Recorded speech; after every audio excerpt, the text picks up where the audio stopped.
What's up, everybody? Welcome to the Scratch Agency podcast, hosted by Scratch Agents for Scratch Agents. This episode is brought to you by Virtual Intelligence, your premier partner for client-facing and back-office virtual employees. My name is Turnbull, founder of T5 Insurance Services, Clinton, New York, and I'm joined by my co-host today, the one and only, you already know, hold your applause, Mr. Shawn Fitzgerald, founder of Sound Harbor Insurance in Long Island, New York. Mr. Fitzgerald, that's episode 2 or 3 with the new name. How's the rebrand going? How's everything over there? Dude, rebrand is going well. I don't have it on right now, but I got some new polos, some new hats that I'm excited about. I'll be wearing it on the next episode, so pumped to get that out and rolling. I've been waking up early, waiting for the mailman every morning. I know he's sending me my polo. Where is it? I'm just waiting, and it's all right. U.S. mail's crazy. I'm sure it's lost somewhere, but it'll end up here somewhere. Yeah, Shawn, we got an exciting delivery conversation today. We've been on and have this conversation around this topic for a while now. Our good friend of the show, Michael Cruz, introduced us to Kevin, and we want to have him on. Kevin is the owner and founder of Spark Tax Services, LLC. Kevin, thank you very much for joining the show today. How are you? It's a pleasure. I'm doing well. For those that are learning about you for the first time, let's just do the quick elevator speech of who you are, what you do, and then I know there's specific topics that we want to get into today that we can dive into. Absolutely. Well, first off, it's an honor to be on this podcast with both of you guys. So my name is Kevin Andrade. I'm a CPA licensed in the state of Maryland. I went to University of Maryland in 2014. I have over 10 years of accounting experience at this point. I started off like every other accountant in public accounting with a local firm, and did that for 5 years, working 100, 120 hours shifts a week, just doing the grunt work. Learned a lot. And then I went private for a few years, went into healthcare, banking industry. And then at one point, switching job to job, I just realized there was no sense of fulfillment that I was finding. Eventually, COVID hit. My uncle, it wasn't really, I guess, during the COVID period, my uncle hit me up and he was like, look, I have this problem. I have my tax preparer. I just received a notice from the IRS.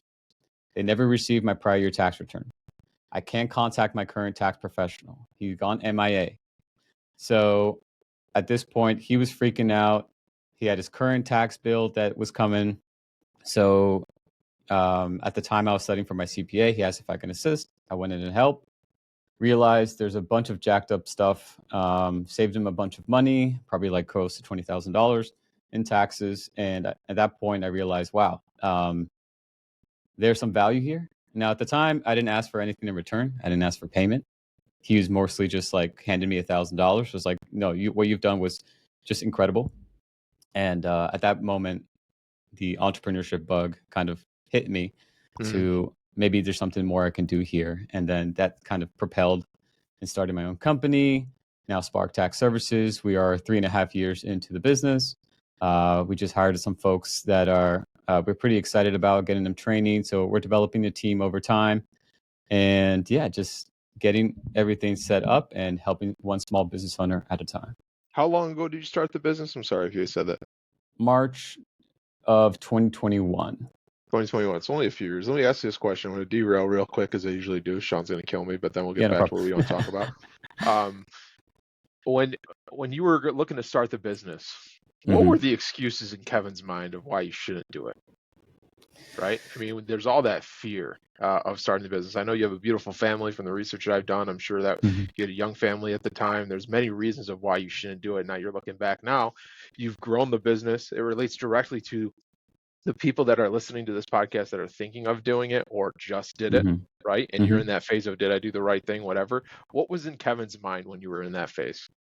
So I started off as you said, I have a family. So I couldn't just jump right into it. I have to be strategic and I guess that's why I'm an accountant, right? A little bit more thoughtful and technical, right? As far as how the proper sequencing of all everything that you're supposed to do. So started off as a side hustle. Got some clients, just worked evenings and weekends to kind of build it up slowly over time. And then developed some savings. So I definitely wanted some emergency funds in place. And then recently, it was earlier this year that I went full time. So into the business. So as Michael Cruz probably knows, and he can attest to, I was pretty much working 2 full-time jobs, maybe even more than that, for quite some time.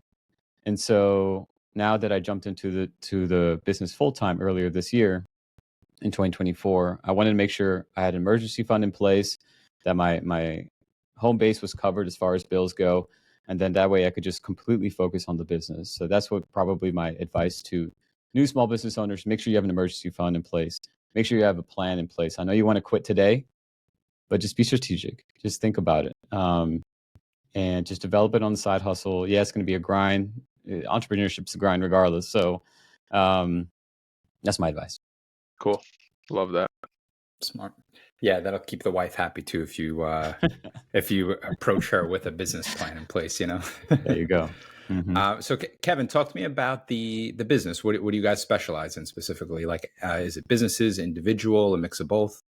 Mix of both. So our main focus is advisory clients. And so what that looks like is we're completely different from your typical tax prep shop. Tax prep shop, they do your taxes once a year. You mainly do it for compliance purposes. You do it because you have to. You fill out a form, they tell you where to sign, and then you see them next year. That's your traditional tax prep service. What a tax advisory is, which is what we have a more proactive approach. We don't look and essentially like just at the rearview mirror of your car. We look in the front windshield of your car and see where we can identify tax savings, implement some strategies, and meet with you on a periodic basis. Most of our clients we meet with on a quarterly basis. And so just having that discussion about taxes throughout the year, not just once a year, is incredibly powerful. And having someone guide you who does this on a day-to-day basis with the strategy implementation, I think is where our clients see the value. So that's awesome. So talk to me about the strategy specifically, because I know one topic we wanted to touch on, and I know it's something, I went through personally. When I first opened the agency, I was straight up an LLC.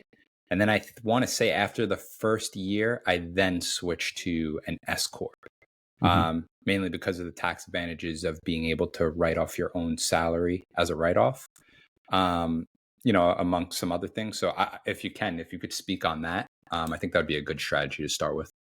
Yeah, absolutely. So we have a library about 34 strategies that are both IRS, it's court tested and IRS approved, essentially. So what I like to say about that is every strategy we don't just grab it from TikTok or, any social media.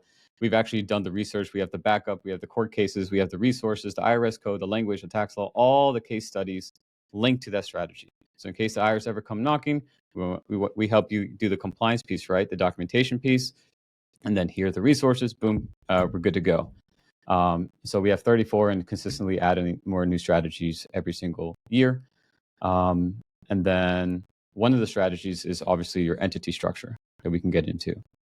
Really quick on the point you just made, Shawn. Yes, your salaries are right off on the business, but you still claim it on your personal return.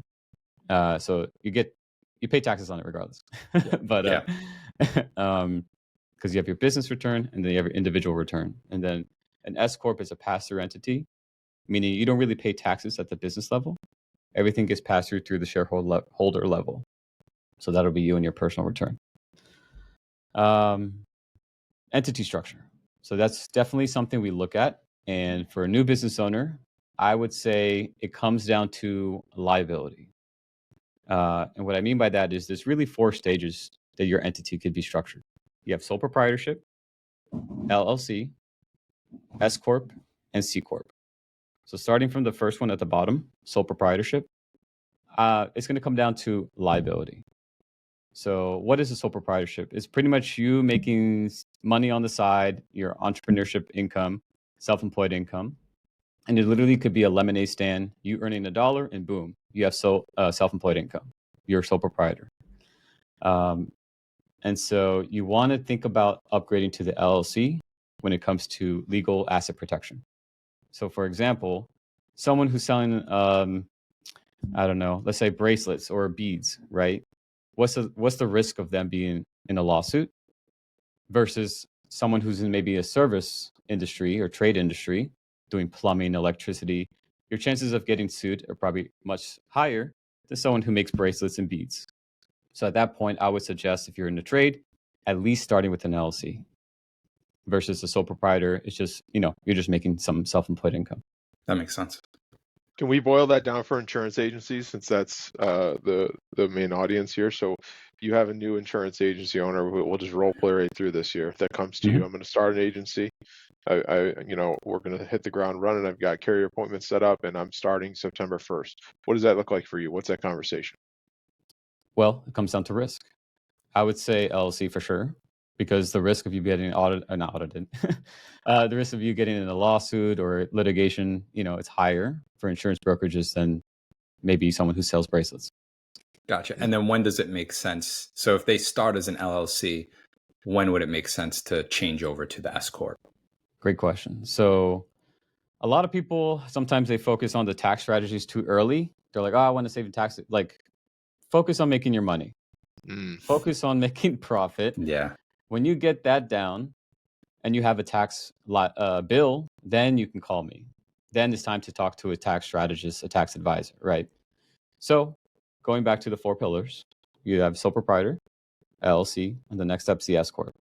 So when you want to make the jump or consider making the jump is when you have at least $50,000 to $60,000 net profit within that year. So what does that mean?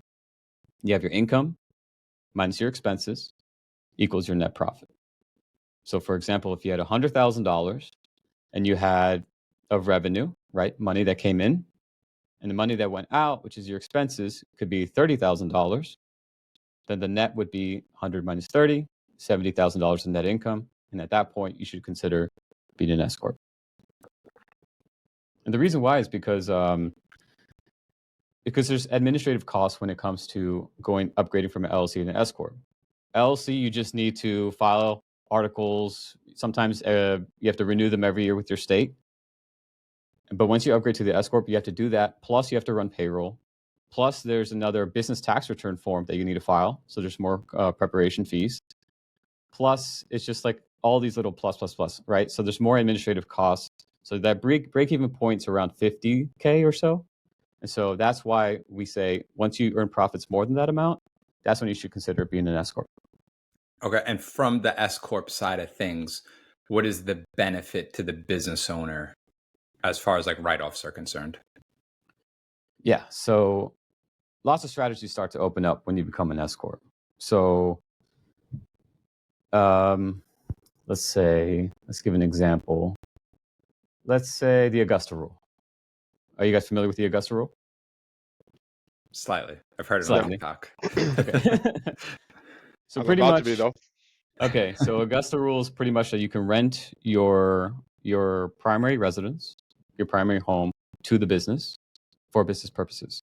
So for example, let's say you want to host annual podcast anniversary party, right? And it's going to be at Shawn's house. Shawn's new house with the pool. Sounds good to me. Keep going. There I'm you go. listening now. Yep. So the business could rent, the podcast business could rent it from Shawn. So that's called the Augusta rule. And the benefit is that on the business side, it's a tax write-off. And on the personal side, you do not claim the income. So it's tax-free money that's coming to you in the form of a write-off. So at a 20,000-foot view, that's the Augusta rule. You can do it up to 14 days per year. And so there's some compliance things we can get into as far as documentation-wise, but essentially that's the rule. And so you can see that how it can become beneficial, tax-free money, and that's the Augusta rule. All right, Shawn, get planning that. I'm on it. I want to come back down. To the agents that might be listening to this, and more or less just make a comment and then ask you to kind of respond to it. No matter what business you're in, you've experienced this. Shawn and I have experienced it in our scratch agencies. The people that are listening to this either have or are going to be experiencing this. Like you just said, you start the business, go get revenue. Right? Go get revenue. Sales will solve everything. Get the money in the door, then figure out things. And I think the interesting twist of that is when it becomes like, hey, like this hobby that we're doing that we're barely getting paid for, that we're trying to grow, to a wake up call of, oh man, we got a business. You've hit your first 100,000 in revenue. You hit your first 150, whatever it is. past the legal structures of the business that we've talked about, what are some things that you think that people need to keep in mind when they get to that point of this is now becoming a business, right? I mean, it Ooh. becomes a business from day one, but past the point of the development stage where you have recurring customers, you have the business, you bring employees on. Let's talk through that, because I think it's a huge shift on putting myself completely in the hot seat, looking to bring on my first full-time person. I have a virtual assistant and I have a part-time person, but that first full-time person is going to be bringing a much different layer to the operations, things that I have to be aware of, all these different things. What are things that we can avoid or just good things to know around that entire topic? Oh, it's a good question. That's a lot to unpack there. Yeah. The first thing I'll say is bookkeeping. I can't help you if your books are jacked up. So a lot of times, I feel personally attacked on that one, Kevin. You didn't have to come that direct at me. Sometimes people come to me like, "Hey, I need help with my taxes." The first thing is I say, "What's your profit?" Okay. Their response is, "I don't know." All right. How much revenue did you make so far year to date? I have no idea. I just look at my bank account. I see, okay, I think I could make it by next month, and that's it. That's not bookkeeping. You need to know your numbers. You need to know how much revenue you have made so far, what expenses you're incurring. You may be bleeding. You don't even know it. You may be at a net loss and you have no idea. And so you have to make sure your books are in order. So that could be through, I always say, I like to, new business owners, have them do their own bookkeeping. Get a template. I have templates, for days, but it's that you can find one super easy. You get a template. You just keep track of your numbers. What comes in, what comes out. And I want you to do it first because I want you to understand what's coming in, what's coming out, and exactly how to analyze your finances. A lot of the times, new business owners are like, I don't want to deal with this. I'm going to delegate this. And then that's when, like, you see, like, Fat Joe, their accountant stealing their money because they have that, that neglection of, like, I don't want to deal with this type of mentality.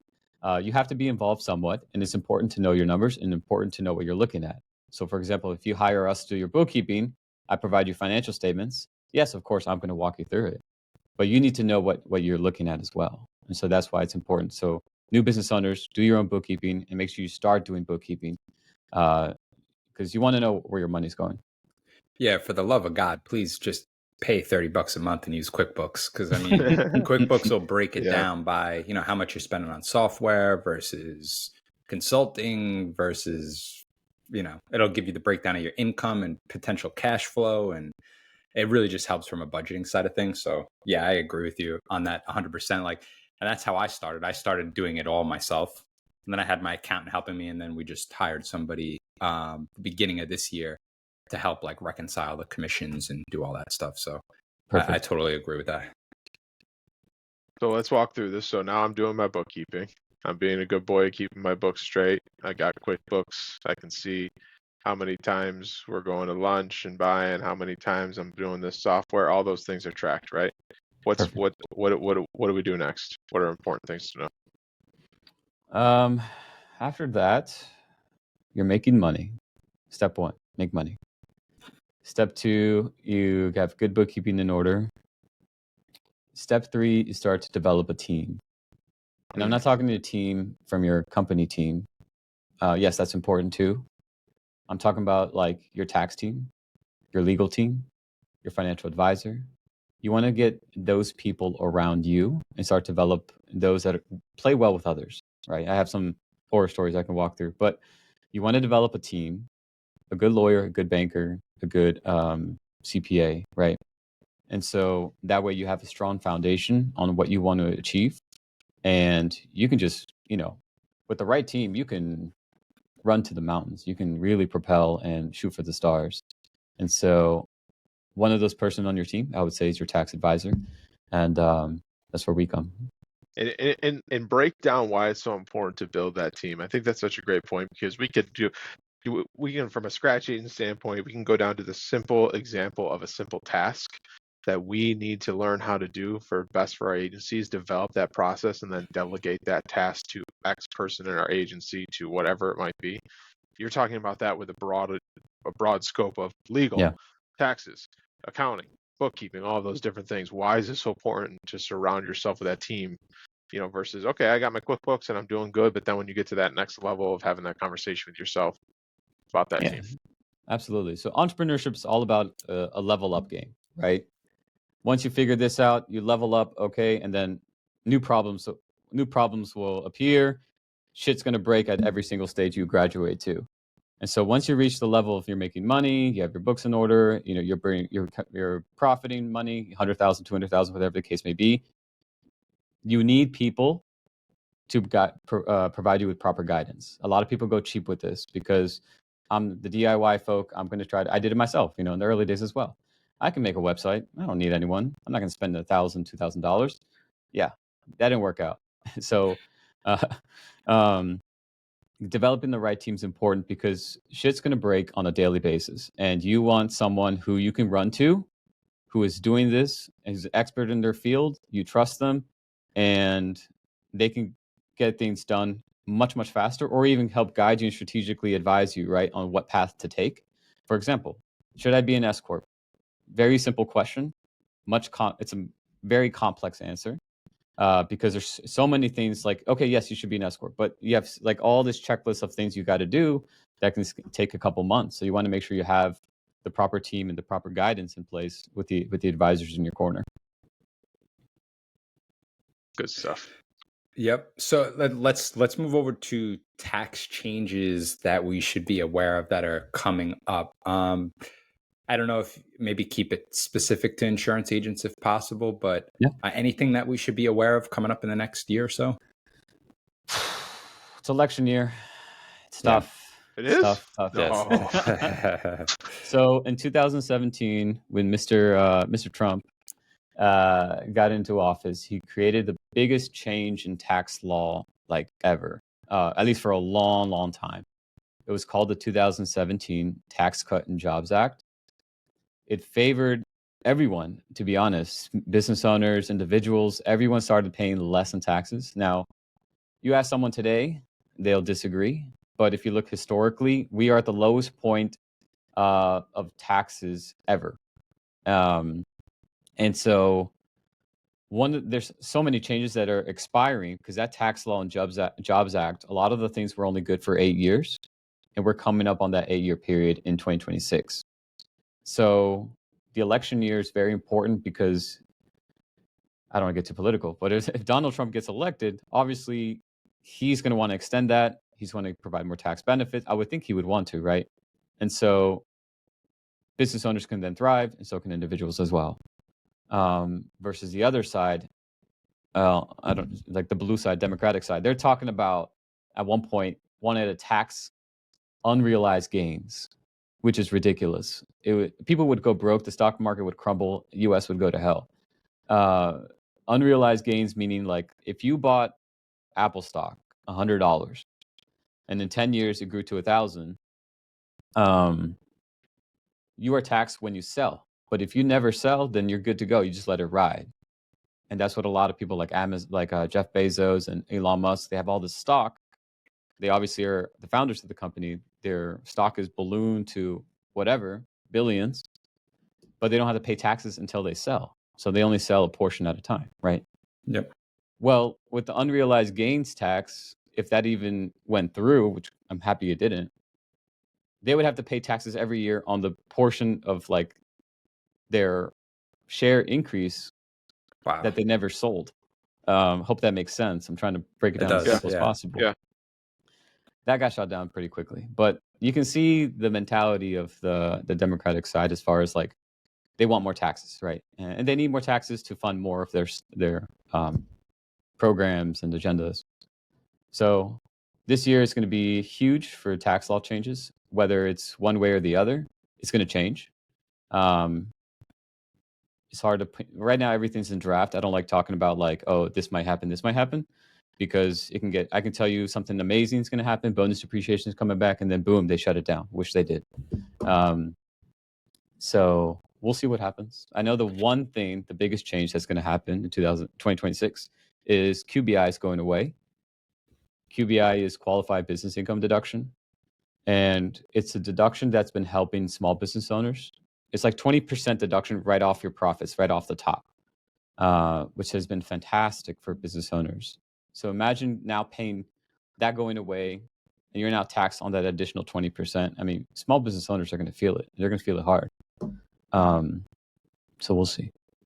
Yeah, I highly recommend, if no one's read the book, The Power of Zero. It's a really good book on where we're at historically tax-wise and where it's been in the past. And honestly, it's kind of scary. If you look, I could get this wrong, but the Reagan era taxes were in the ballpark of like 90%. You know, compared to the highest tax level now is what, almost, it's like in the 40s. So it's scary where it could potentially go. I'm not saying we'll ever get back there, but it was just interesting to see the different levels we were actually at historically. And like you said, Kevin, being the lowest ever currently, although it doesn't feel like it, but right. But yeah, no, I agree with that. So The Power of Zero, definitely check that out. And I want to make a point too before we move on is no matter what happens, the three of us on the screen can't control it. So that's another reason of why to have that team that Kevin was talking about, right? 100%. To say, okay, Kevin, this news headline told me this, but I don't know what it means. What do we have to do? Well, here's what we have to do to plan for this. This is what happened. This is what it means for T5 insurance. This is what it means for Sound Harbor, and here's what we have to do. That's why it's so important for that team. Kevin, I've got $1 million question if you're ready for it. I'll try my best. And I want you to talk to all the scratch agents that are listening to this. They have graduated from that feeling of being a hobby. They now feel like a business. They maybe have hired that first team person again. Maybe we're talking about their legal friend. They've hired you, whatever it is. When can I hire? What does that conversation look like for your clients? When is the right time for me to hire? When do I know that I'm ready? Blah, blah, blah, blah, blah. All these different things. What does that conversation look like for you guys as far as planning around that with your clients? You're talking about hiring an employee. Hiring an employee. Okay. Yeah, not the team members we were talking about of different services. I'm talking about P5 wants to hire an employee now, and I come to you and say, Kevin, I want to hire at $50,000 a year. What does that conversation look like? When do I know that's right? All that. Yeah, I'll use myself as an example. I made this mistake early on, and I regret it. But it's part of the process, right? You live and you learn. So hiring too early can really hurt you and hurt you bad. Meaning you have now two mouths to feed versus yourself, right? Versus just the owner. And if the business cannot sustain itself, it's not profitable to feed two mouths. You have to let that person go. I hired a friend that didn't work out because the business just wasn't. It was too early in the process. It was still in the baby stage, and fortunately, we're still friends today, which is good. But it was a tough conversation and it was just an uncomfortable moment. So hiring too early and can put you 2 steps back significantly.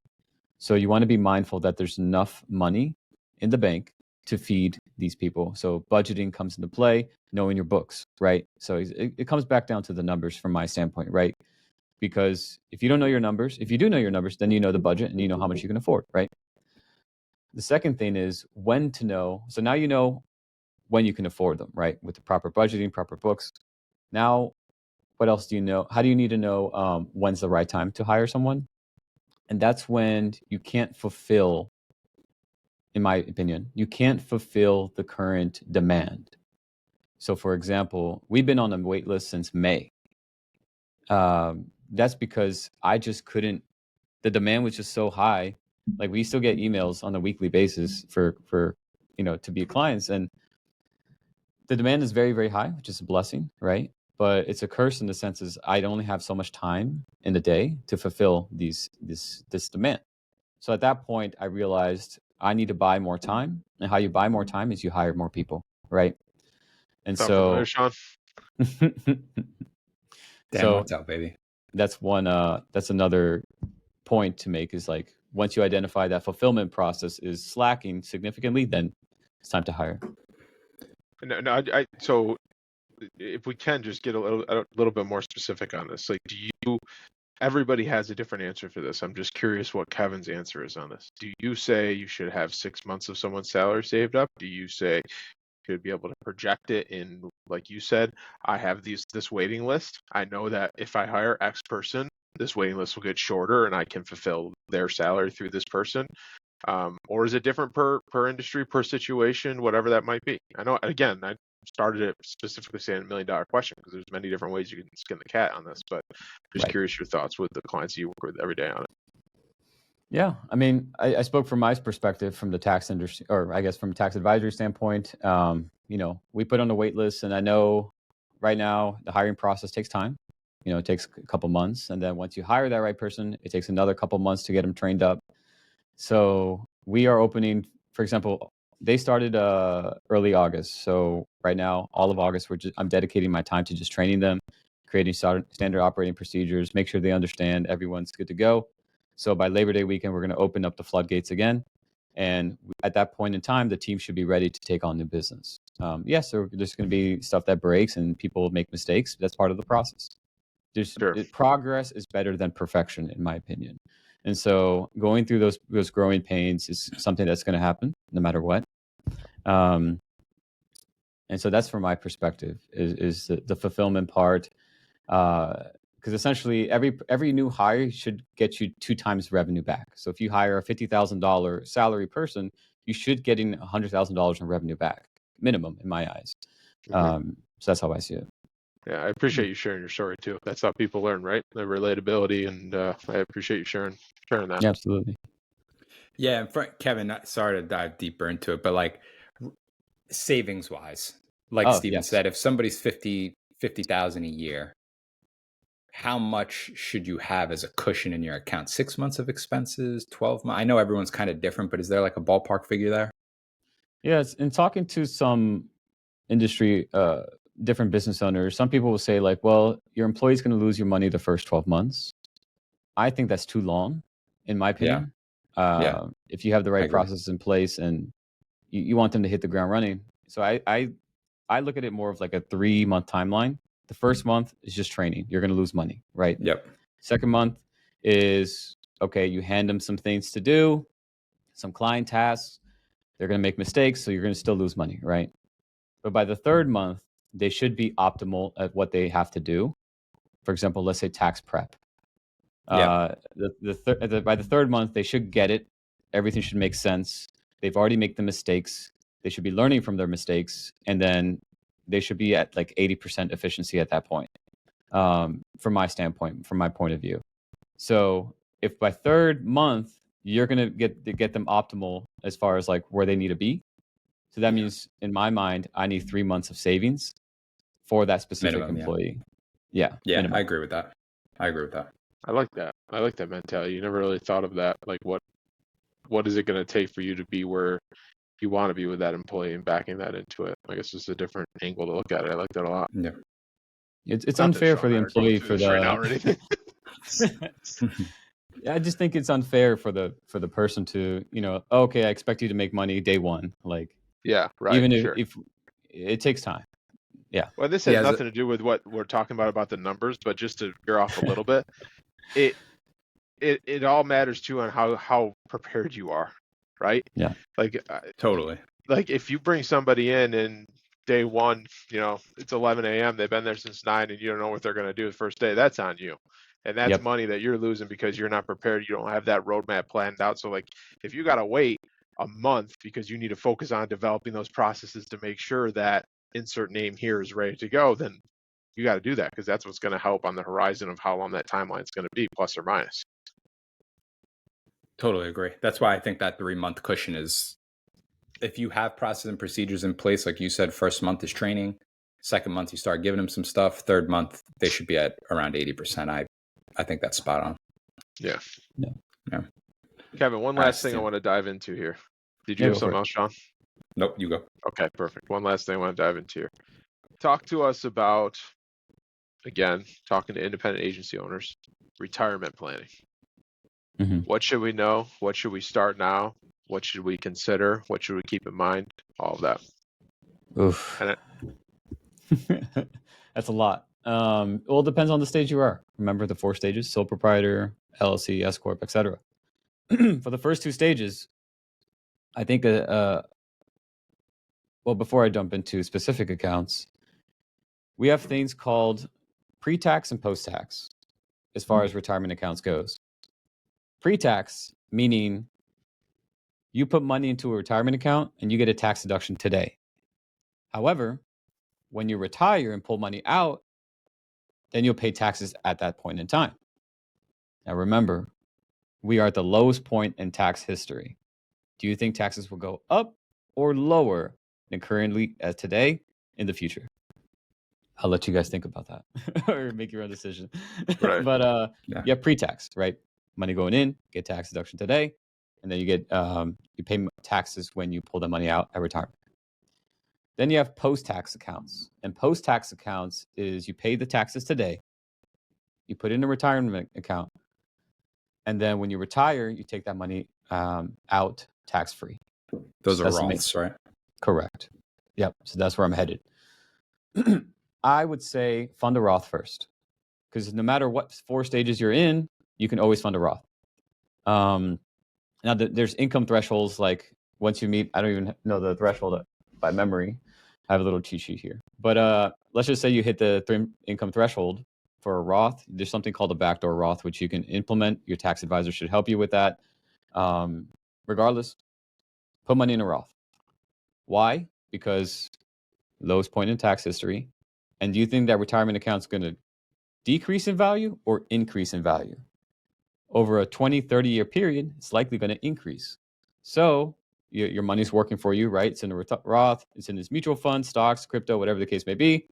It's going to increase in value. And then at point when you retire, all that money is tax-free, baby. So, number 1, Roth. Beautiful. Good stuff. That'd be terrible if you go to take that out and we're at a 90%. Oh my God, that'd be the worst feeling. Yeah. But Roth is something I would start with, and then we can talk about pre-tax later. Yeah. Thank you. Thank you for all that. I think there's a lot of high level stuff there that I think we did a very good job of kind of breaking it down and competitive for folks. But I think there's a lot of things that when you're in the new business ownership, specifically in our case with the scratch agency, you just got your head down, man, and you're just like not worrying about this stuff and just implementing little things, whether it's the QuickBooks, whether it's hiring the team that we talked about, your financial support, your legal support. There's so many things that are important to do in the early stages. We talk a lot on the podcast about building from the foundation, and this conversation was a great one to talk about those building blocks. Kevin, for people that want to follow you along, check out your amazing content that you're doing. Keep that coming, by the way. That's fantastic. What's the best way to follow your journey, follow the business, all that good stuff? Yeah. So you can follow us on Instagram at Kevin CPA. Then most of our content gets pushed through there. We're on TikTok as well, YouTube at Kevin CPA, and Facebook. You can follow me, Spark Tax Services. Awesome. Kevin, thank you very much for joining us, everyone. That's another episode of the Scratch Agency podcast. Thanks for joining us. Do us a favor, like the show, share the show, and subscribe. And most importantly, remember to dig down deep, believe in yourself, and own your own future. We'll see you next week. Take care.